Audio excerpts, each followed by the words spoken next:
몇 년 전에 좀 유행했던 개그 프로그램이 있는데요. 그 개그 프로그램은 이렇게 진행이 됩니다. 어느 경찰서에 술 취한 사람이 이제 연행이 되어서 옵니다.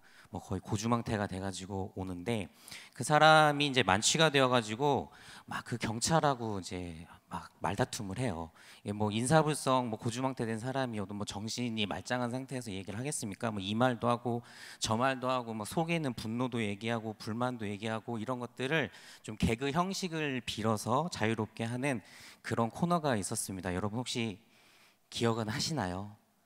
네, TV를 잘 안 보시는 여러분들이 기억하실 수가 없으시겠죠? 근데 제가 지금 들려드리면 좀 기억날 겁니다. 그 코너 안에서 하루는 그 만취된 사람이 경찰한테 이런 말을 합니다. 제가 술 취한 사람 연기는 잘 못합니다. 그냥 들어주세요. 네. 경찰 양반, 혹시 첫 키스 기억해? 그러니까 이 경찰이 대답을 하죠. 그럼요, 당연히 기억하죠. 그런데 이제 이 술 취한 사람이 다시 묻습니다. 그럼 7번째는? 하고 물어봅니다. 그러니까 첫 키스를 기억하냐고 물어보니까 기억한다고 하니까 그럼 7번째는? 하고 질문을 하니까 경찰이 이렇게 대답을 못하고 좀 머뭇거려요. 그러니까 이 사람이 하는 말이 첫 키스만 기억하는 더러운 순경, 이렇게 얘기를 해요. 그러니까 7번째 키스는 기억을 못하고 첫 키스만 기억을 한다는 거예요. 그러니까 첫 키스만 기억하고 7번째는 왜 기억을 못하냐 이 더러운 순경아 라고 하면서 막 비아냥거리는 그런 개그 프로가 있었습니다. 이제 좀 기억이 나시나요? 네, 생각나시는 분들 계신 것 같은데요. 이 뭐 개그 프로그램이 그냥 웃자고 하는 것처럼 이렇게 들리기도 하지만 사실 그때 이 프로가 줬던 하나의 메시지가 뭐냐면 세상이 1등만을 기억을 한다. 그러니까 첫 키스만 기억을 하는 거예요. 첫 번째만 기억하고 7번째는 생각도 안 나는, 이제 그렇게 비꼬아서 이제 빗대어 얘기를 하지만 사실은 세상이 1등만을 기억하고 그 나머지는 기억하지 못하는, 그러다 보니 사람들이 자꾸 높이 올라가려만 하고 1등이 되려고 하는 그러한 시대를 좀 풍자하는 그러한 메시지를 담은 개그 프로였습니다. 어떻게 보면은 많은 사람들이 거기를 향해 달려가지만 누구나 갈 수는 없는 어떤 특정한 사람들에게만 허락되어 있는 그 자리, 그것을 또 쫓아 살아가게 만드는 어떠한 그 사회적인 분위기, 이런 것들을 비꼬는 개그 프로에서 당시에 굉장히 인기가 많았었죠. 제가 기억하기로는 그 개그맨이 박성광 씨로 알고 있습니다. 네, 그 눈 좀 자그만하신 분, 그분이 막 그 연기를 했던 것이 기억이 나는데, 여러분 1등을 추구하는 게 나쁜 걸까요? 나쁜 것일까요? 최고가 되려고 하는 것 자체가 나쁜 일일까? 한번 생각해 보신 적 있습니까? 우리가 어떠한 자리에 오르려고 하는 것, 그리고 1등이 되려고 하는 것, 또 1등이 되는 것, 누군가는 1등이 되겠죠. 순서를 만들고 서열을 매기면 누군가에게는 1등이라는 자리가 주어질 텐데, 그러면 1등이 되는 것은 나쁜 일일까? 개인적으로는 그렇게 생각하지는 않습니다. 누군가에게는 1등이라는 자리는 주어질 수 있겠죠. 우리 믿는 사람들에게도 최고의 자리라고 하는 그 자리는 주어질 수 있습니다.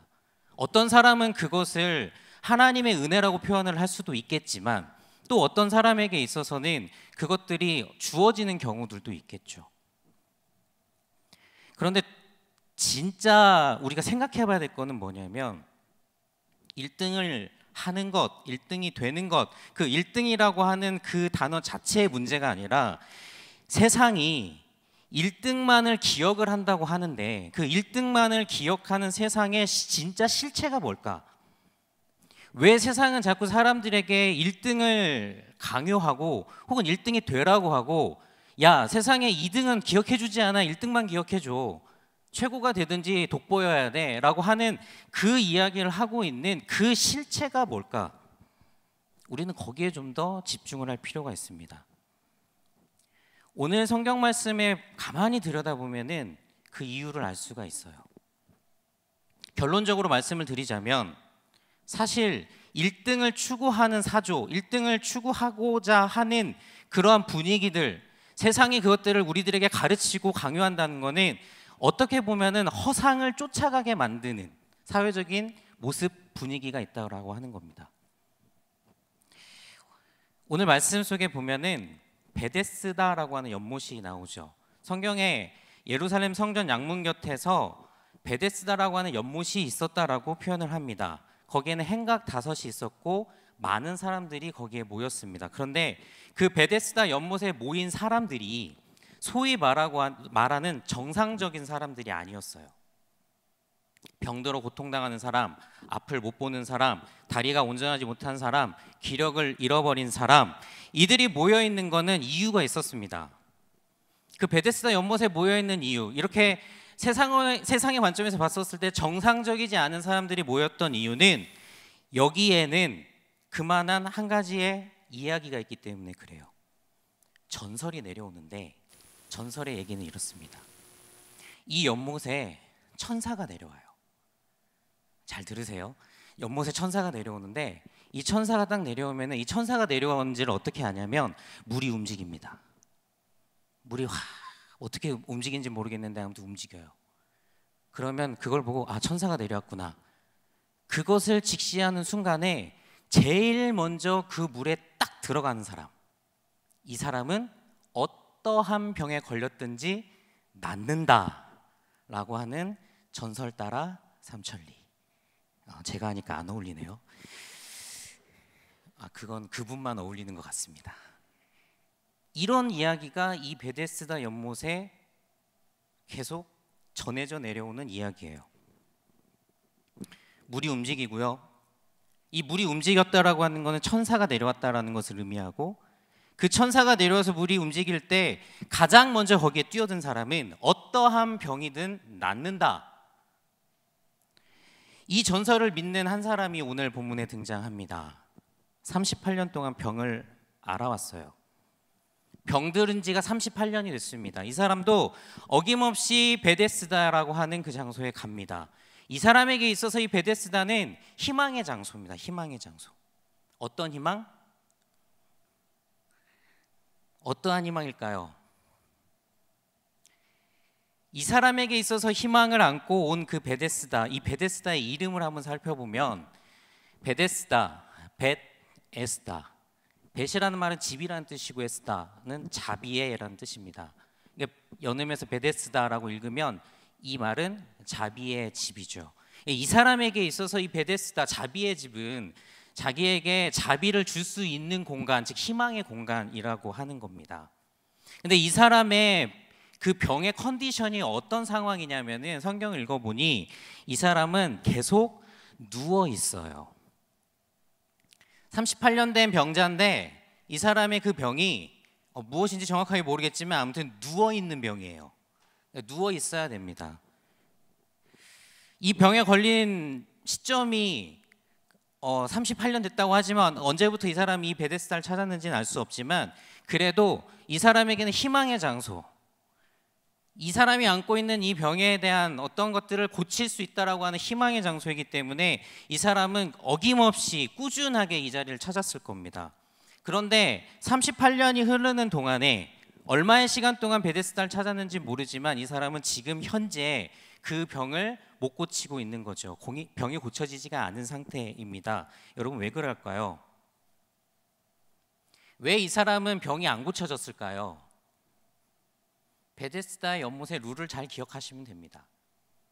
이 베데스다 연못의 룰은 물이 움직일 때 어떤 사람이 병을 고칠 수 있다? 가장 먼저 들어가는 사람이 고칠 수 있죠. 근데 이 사람은 38년 동안 병이 어떤 상태? 누워 있는 상태. 백날 애를 쓰고 노력해도 안 되는 상황이죠. 이 사람보다 조금 더 경미하거나 이 사람보다 상황이 좋은 사람이 먼저 뛰어들어가지 않겠습니까? 물은 어떤 시점이든 어떤 상황이든 동할 겁니다. 움직일 거예요. 천사가 내려왔다고 생각을 하겠죠. 사람들이 너나 할 것 없이 달려들고 뛰어들 겁니다. 그때 이 38년 된 병자 가고 싶어도 갈 수 없는 상황입니다. 여러분, 이 상황이 그냥 단순히 환자들이 베데스다에 모여 있는 모습으로만 여러분들이 보신다면 오늘날에 이것이 어떠한 의미가 있을까? 그러면 베데스다는 아픈 사람들만 모인 곳이라고 생각을 해야 될까? 저의 눈으로 바라볼 때는 그 베데스다에 모여있는 수많은 병자들, 그리고 그 사람들이 자신이 앓고 있는 그 병을 고치기 위해서 보이고 있는 행동을 가만히 들여다보면 이거는 단순히 병자들만의 문제가 아니라는 걸 알 수 있죠. 여러분들 어떠십니까? 여러분들에게 삶의 목표가 있으실 거고요. 어떤 아픔을 안고 있는 사람들이 있을 겁니다. 그 사람들은 베데스다에 모이게 됩니다. 그리고 우리들에게 삶의 목표가 주어져 있는 그 목표를 성취할 기회, 내가 갖고 있는 아픔과 고통을 치료할 수 있는 기회가 오기를 간절히 또 간절히 기다리겠죠. 그리고 여러분들에게도 기회는 찾아올 겁니다. 여러분 눈앞에서 물이 움직일 거거든요. 여러분들의 눈앞에서 이제 물이 움직입니다. 그리고 우리는 거침없이 달려가죠. 드디어 물이 움직였다. 이제 달려가자. 뛰어가자. 왜? 1등으로 들어가면 나을 수 있으니까. 근데 여러분, 1등은 여러 명에게 주어지지 않습니다.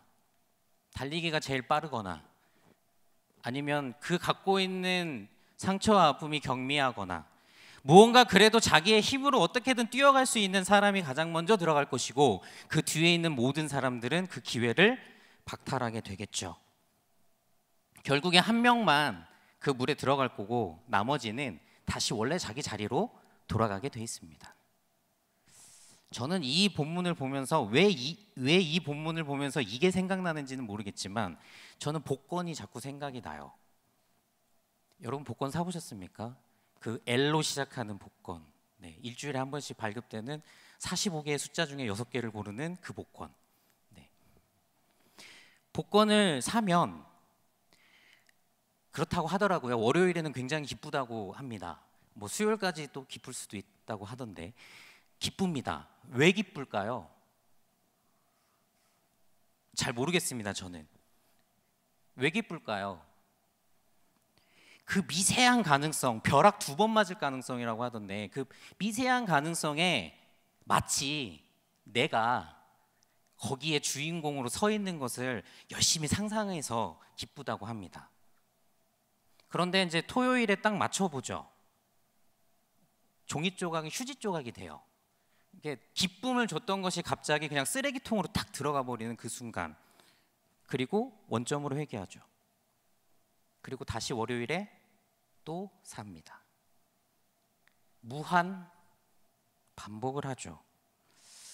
왜 저는 이 베데스다 연못에 모여있는 사람의 모습을 볼 때 이게 생각나는지 모르겠으나 우리가 살아가고 있는 삶의 방식을 그대로 보여주고 있는 것은 아닐까. 1등에게만 주어져 있는 1등만 해야 되는 꼭 1등이 되어야만이 내가 고침받을 수 있고 내가 인생이 풀릴 수 있고 나의 삶이 달라질 수 있다라고 생각하고 그렇게 살아가는 사람들은 지금 이 베데스다 연못에 모여있는 병자들의 생각과 크게 다르지 않다라고 하는 겁니다. 여러분 누구에게나 치료받을 수 있고 고쳐질 수 있고 누구나 고침받을 수 있다라는 기대를 주기 때문에 베데스다라고 하는 그 말이 굉장히 자비로운 집처럼 보이십니까? 그 이름처럼 자비로우세요? 근데 사실상 그렇지 않습니다.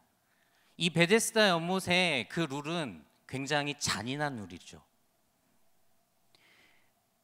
겉으로 보기에는 모든 사람에게 기회를 주는 것 같습니다. 야, 너도 고침받을 수 있어. 너도 1등으로 들어가면 고침받을 수 있다니까. 너도 가능성이 있어. 야, 해봐. 너에게도 공평하게 고침받을 수 있는 기회는 주어져 있다. 해봐. 라고 지금 계속 그렇게 이야기를 하고 있는데 사실 그 영광을 누릴 수 있는 사람은 단 한 명이라고 하는 겁니다.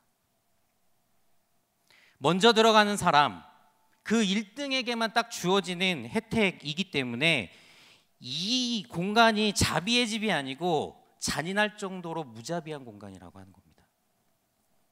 여러분들 한번 상상을 해보십시오. 물이 동했습니다. 어떠한 일이 일어날까요? 먼저 들어가십시오. 이번엔 당신 차례, 다음은 내 차례. 당신의 병이 더 중하기 때문에 당신이 먼저 고침받으시고 그 다음엔 내가 고침받겠습니다. 여러분 그렇게 성경에 읽힌다고 한다면 여러분들 마음이 참 착하고 선하신 겁니다. 저처럼 마음이 굉장히 간사한 사람의 눈으로 바라볼 때는 그렇게 보이지 않아요. 아비규환이 따로 없을 겁니다. 너도 나도 먼저 들어가겠다고 아우성을 치겠죠. 심지어 먼저 들어가려는 사람 뒷덜미를 잡고 끌어내고 내가 들어가려고 할 겁니다. 왜? 내가 급하니까.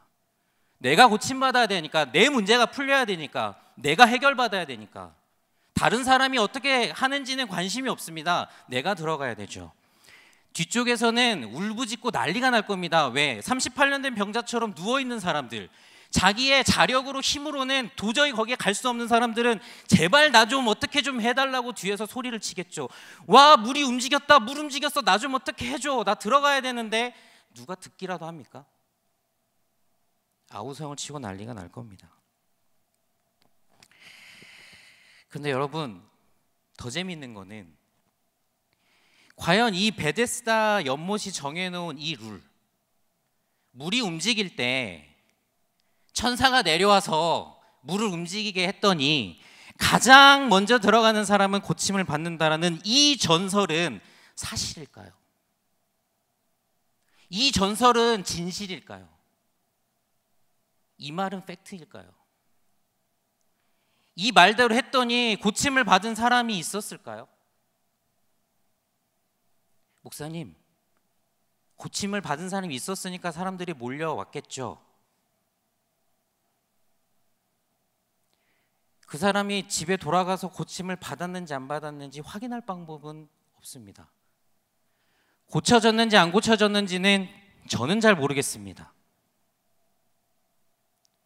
모든 사람이 그렇게 안다고 해서, 모든 사람이 다 이해한다고 해서 이 전설이 지금 사실이라고 우리가 단정해서 이 말씀과 이 상황을 해석할 수 있을까? 여러분, 그냥 단순하게 생각을 해보면 물이 움직입니다. 근데 갑자기 하나의 해석이 들어가죠. 어떤 해석? 천사가 내려왔다는 거예요. 여러분, 분수에서 물이 움직이면 천사가 움직이는 겁니까? 그냥 물이 움직이는 거예요. 그냥 물이 움직이는 현상인데 거기에 종교적인 신념이 들어가는 겁니다. 천사가 내려왔구나. 그런데 더 최악은 그 천사가 내려왔으니까 그 물에 들어가면 병이 낫는다는 겁니다. 막 더해져요. 뭔지도 모르는데, 뭐가 어떻게 돌아가는지도 모르는데 그냥 더해집니다. 들어가면 병이 낫는데요. 그런데 하나가 더 더해집니다. 제일 먼저 들어가야 된대요. 들어가는 사람이 다 고침받는 게 아니고 제일 먼저 들어가는 사람만 고침을 받는 희한한 게임이 되는 겁니다. 여러분, 이 구조가 만들어지는 거를 보십시오. 근데 사람들이 거기에 열광하죠. 미친 듯이 달려듭니다.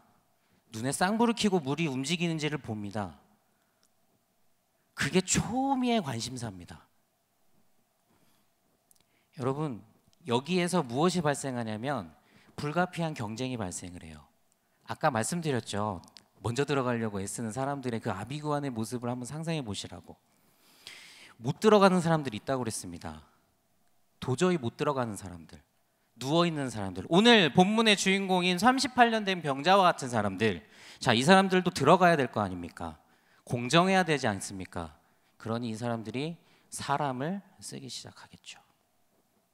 물이 움직일 때, 그 물이 움직일 때 이 사람을 들어가지고 그래도 제일 먼저 갔다가 옮겨줄 수 있는 사람을 구할 거 아닙니까? 그게 어떻게 가능한지 오늘 이 38년 된 병자가 예수님께 하는 말씀을 보면 알 수 있어요. 그 말을 보면 알 수 있어요. 오늘 말씀 5장 7절에 보면 이렇게 기록이 되어 있습니다. 이 사람이 예수님께서 이야기를 딱 대화를 거니까 물이 움직일 때 나를 못에 넣어주는 사람이 없어서 내가 가려고 하는 동안에 다른 사람이 먼저 갑니다. 그러니 어떻게 해달라는 거예요? 제발 날 좀 들어서 물에다가 좀 빠뜨려 주세요, 이 말입니다. 이 사람이 지금 예수님한테 바라는 거는 지금 그래도 자기한테 말 걸어온 사람이 있잖아요. 이 사람한테 좀 부탁 좀 해야 되겠다. 제발 나 좀 물에다 좀 빠뜨려 달라고. 이 공간이 완전히 이상한 공간이 된 겁니다. 병을 고칠 수 있다라고 하는 그 말, 제일 먼저 들어간 사람이 하늘의 은혜를 받아서 병을 고칠 수 있다는 그 말도 안 되는 이야기 앞에 수많은 사람들이 달라들고, 그 달라드는 것을 바라보며 누군가는 이득을 취하려고 끊임없는 희한한 구조를, 불이한 구조를 만들어내고 있는 현장이 오늘 베데스다 연못의 그 현장인 거죠. 더 최악은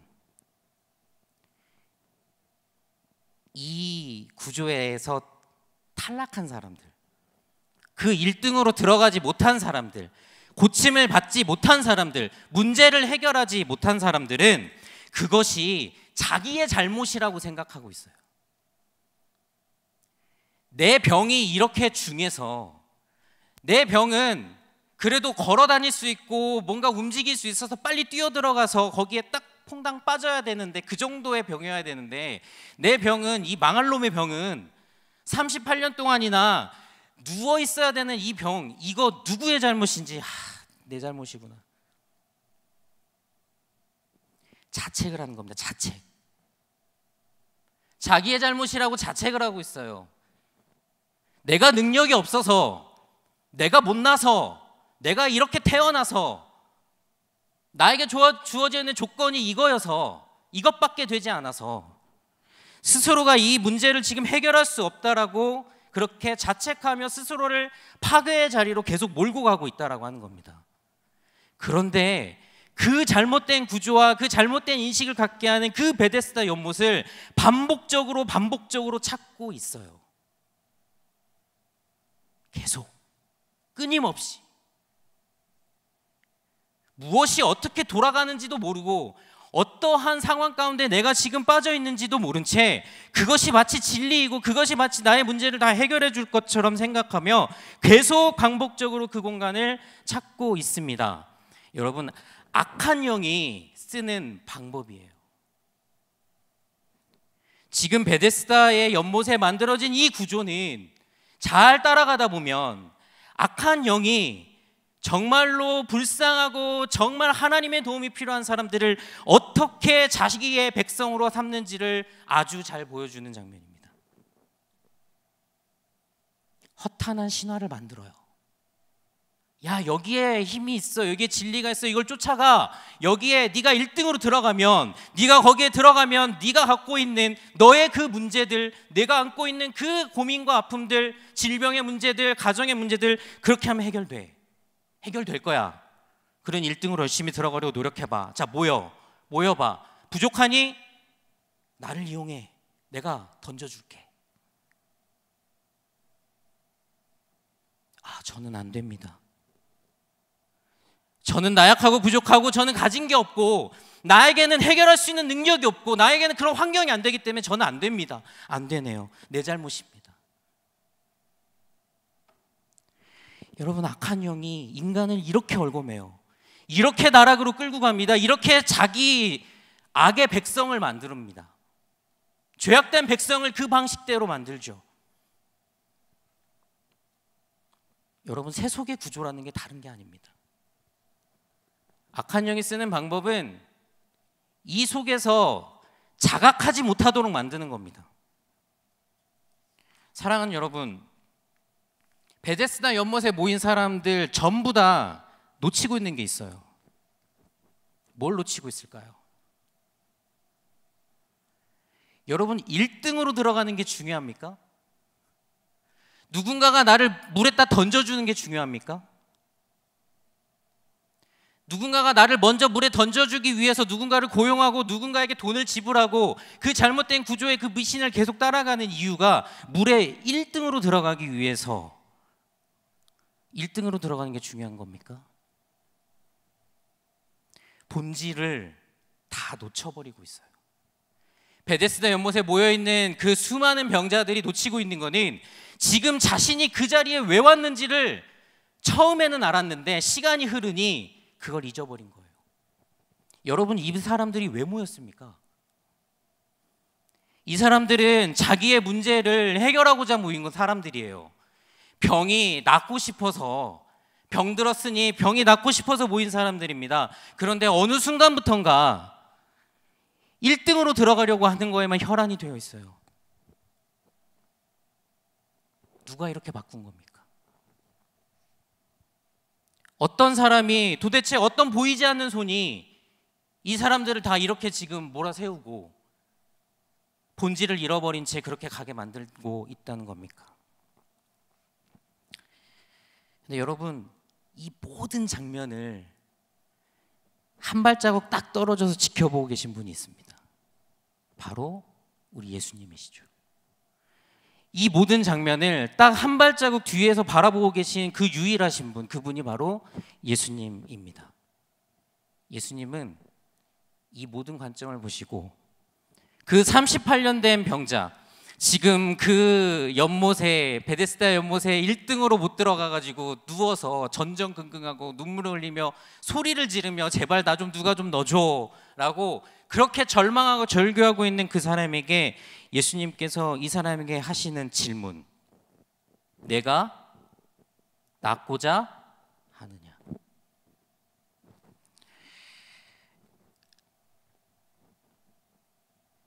이 모든 상황 안에서 유일하게 본질을 보고 계신 분은 예수님 한 분뿐이었다는 겁니다.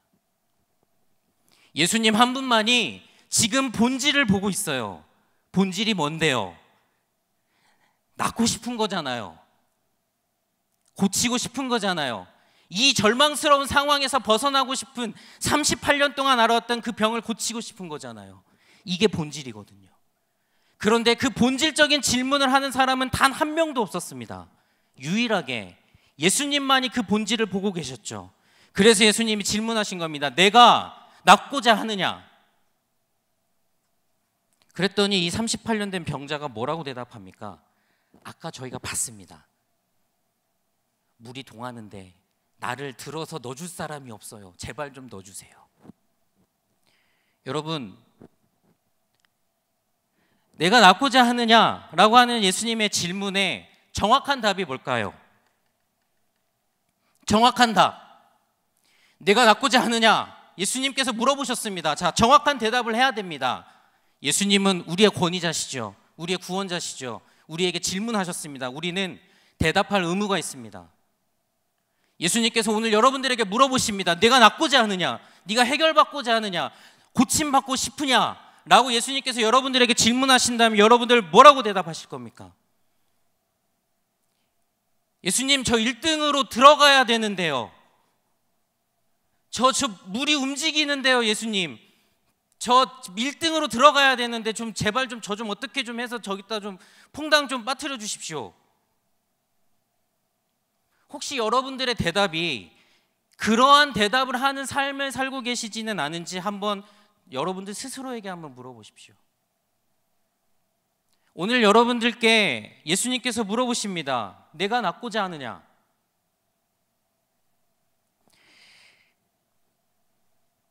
예수님께서 내가 낫고자 하느냐라고 물었습니다. 이제는 알겠죠? 아멘. 네, 예수님 낫고 싶습니다. 이게 정답입니다. 네가 고침받고 싶으냐? 너의 인생이 바뀌었으면 좋겠느냐? 어떻게 바뀌는 것이 너에게 유리한 건지 내가 알고 있으니 내가 그걸 질문하겠다. 너는 어떻게 하고 싶으냐? 네, 그렇게 되기를 원합니다. 이게 정답입니다.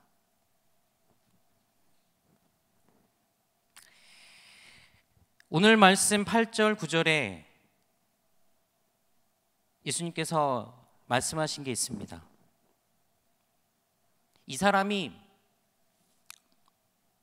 물에다 던져주십시오. 누가 필요합니다. 라고 얘기했을 때 예수님께서 그 엉뚱한 대답을 듣고 예수님이 하신 말씀, 일어나 내 자리를 들고 걸어가라. 여러분들에게 예수님께서 물어보십니다. 네가 낫고자 하느냐? 정답을 가르쳐 드렸습니다. 네, 낫고 싶습니다. 네, 해결되고 싶습니다. 해결되길 원합니다. 여러분들이 대답을 하셨습니다. 그러면 여러분 그렇게 대답하면은 다 해결이 될까요? 예수님께서 지금 하신 이 말씀을 우리는 깊이 봐야 됩니다. 그렇게 대답하면 변화가 될까요? 실컷 목사님 그렇게 얘기해 놓고서는 또 아니라고 하시면 안 되죠. 그렇게 대답을 했습니다. 변화가 바로바로 될까요? 여러분, 예수님께서 하신 이 8절 말씀을 잘 보면은 일어나 내 자리를 들고 가라, 이렇게 걸어가라라고 얘기하시는데, 이 사람이 38년 동안 누워 있었던 사람입니다. 38년 동안 누워 있는 사람에게 예수님께서 주신 방법이 일어나서 네 자리를 들고 가라는 겁니다.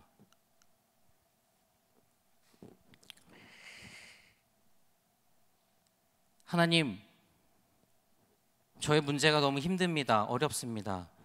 예수님께서 네가 낫고자 하느냐? 네, 낫고 싶습니다. 그럼 예수님께서 여러분들에게 말씀하실 겁니다. 일어나 내 자리를 들고 걸어가라. 여러분, 일어나 들고 걸어가는 거는 인간의 상식이 아닙니다. 인간의 방법이 아닙니다. 여러분들이 쓰고 계시는 인간적인 방법에 그 총체를 생각해 볼 때 그 방법이 아니라고 하는 겁니다. 내가 아무리 생각해봐도 그 방법으로 내 문제가 해결될 수 있을까라고 생각할 때 그 영역에 있는 일들일 확률이 너무나도 높습니다. 교회에서 목사님들과 수많은 사람들이 이야기합니다. 목사님, 저의 문제가 이겁니다. 안 고쳐집니다. 힘듭니다. 어떻게 할까요? 집사님, 권사님, 기도합시다. 신앙을 회복하십시오. 말씀을 회복하십시오. 예배를 회복하십시오. 아, 목사님 또 그 말씀하시네. 또 그 얘기하시네. 기도하면은 문제가 해결이 됩니까? 말씀을 읽고 묵상을 하고 하나님의 전에 나와서 예배하면 문제가 해결이 됩니까? 예수님께서 말씀하십니다. 일어나 내 자리를 들고 걸어가라. 여러분, 안 될 것 같으시죠? 안 된다고 생각하시죠? 그 생각이 정상적인 생각입니다. 왜요? 물에 빠뜨리거나 1등으로 들어가는 게 정답같이 느껴지니까요. 우리가 그렇게 살아가고 있으니까요. 그런데 예수님께서 다시 한번 말씀하십니다. 일어나 내 자리를 들고 가라. 일어나 내 앞으로 나오고, 일어나 기도하고, 일어나 말씀을 읽고 묵상하고, 일어나 예배의 자리를 사모하라. 그 방법이 여러분, 예수님께서 말씀하신 일어나 내 자리를 들고 가라라고 하는 말과 같은 맥락의 이야기입니다. 내가 생각할 때 안 될 것 같은 거, 내가 생각했었을 때 내 머리를 돌려서, 내 생각을 돌려서 이렇게 해야 될 것 같은데 왜 하나님의 전에 나왔을 때 들려지는 말씀은 기도하라, 말씀을 보아라, 말씀대로 살아가라, 예배에 집중하라, 하나님의 말씀을 실천하며 살아가라, 왜 이 대답밖에 없을까? 여러분, 근데 그게 정답이라고 하는 겁니다.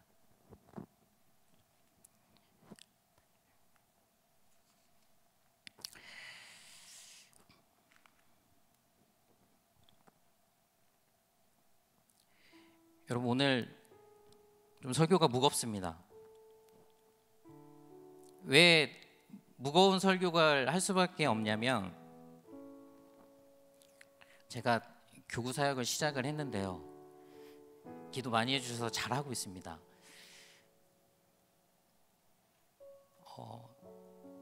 이게 하나님의 백성들, 하나님의 자녀들의 삶을 들여다보니까 너무나 힘들고 어려운 삶들을 살아가시는 우리 성도님들이 많으세요. 한 명의 목회자의 입장에서, 한 명의 목회자의 눈으로 바라볼 때 심지어는 진짜 이런 마음이 들어요. 예수님의 능력이 정말 넘쳤으면 좋겠다. 정말 내가 기도하고 내가 선포하고 하면은 모든 문제가 막 다 해결되고 이랬으면 좋겠다. 뭔가 기적과 같은 일들이 우리 교회를 통하여서 우리 교회 목회자들을 통하여서 일어났으면 좋겠다. 그런 생각이 하루에도 12번씩 더 들 만큼 정말 다채로운 문제 가운데 살아가는 성도님들의 삶을 보았습니다. 짧은 시간이지만 앞으로 더 많이 볼 것 같아요. 근데 여러분, 오늘 말씀을 통해서 이 부족한 종이 깨달은 거는, 일어나 내 자리를 들고 걸어가는 거는 제가 할 일이 아니라는 거예요. 일어나서 자리를 들고 가는 일은 여기 앞에 있는 안목사와 우리 교회를 섬기고 계시는 목사님들이 하실 역할이 아니라는 거예요. 왜 예수님께서 내가 네 자리를 들어줄게, 내가 너를 들어서 물에다 빠뜨려 줄게 라고 대답하지 않으시고 왜 예수님께서 네 자리를 들고 가라라고 그렇게 말씀하셨을까? 예수님께서 원하시는 거는 그 문제를 안고 있는 사람이, 그 문제를 안고 있는 그 사람이 하나님의 관점과 하나님의 눈을 통하여서 그 문제를 바라보고 해결하기를 간절히 바라고 계신다라고 하는 겁니다. 여러분, 이 사실을 믿으십니까? 여러분, 그 사실을 믿으십니까? 여러분들이 복권을 사는 돈 가지고 저 가나에서 힘들고 죽어가는 아이들을 위하여서, 그 아이들을 위하여서 쓸 수 있는 그 마음을 하나님이 원하신다는 거예요. 여러분들 말씀의 은혜 받고 또 돌아가셔서 또 세상적인 방법을 쓰실 수도 있습니다. 하나님 정말 원하시는 건 그게 아니라는 겁니다. 목사님, 복권을 사야 1등이라도 돼서 내 인생이 바뀌는 거 아닙니까? 나 인생이 지금 힘든데 어느 내가 갖고 있는 돈을 가지고 그 가난한 알지도 못하는 나라에 있는 아이들 돕는 게 그게 무슨 의미가 있습니까? 돈을 쓰는 거지. 여러분, 일어나 자리를 들고 가는 방법을 쓰셔야 됩니다. 그 아이가 치유되는 것이, 그 어려운 상황 가운데 있는 사람이 치유되는 것을 통하여 내가 치유되거든요. 여러분, 그 하나님께서 원하시는 마음을 품은 사람이 일어나서 자리를 들고 간 사람이라고요.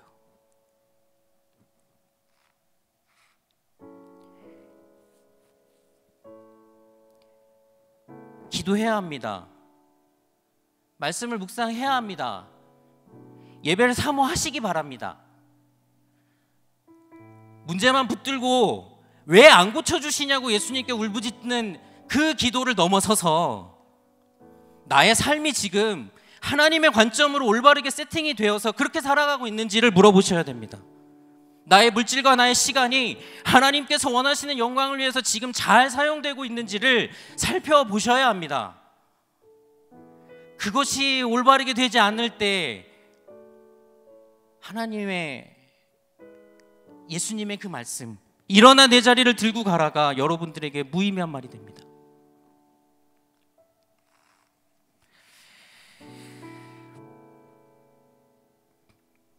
예수님께서 이렇게 질문하실 겁니다. 네가 낫고자 하느냐?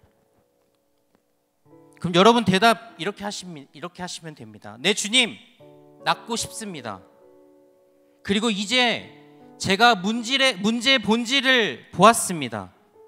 허황된 의식 속에서 살아가지 않겠습니다. 오직 하나님의 방법, 하나님의 눈을 통하여서 그렇게 세상을 살겠습니다.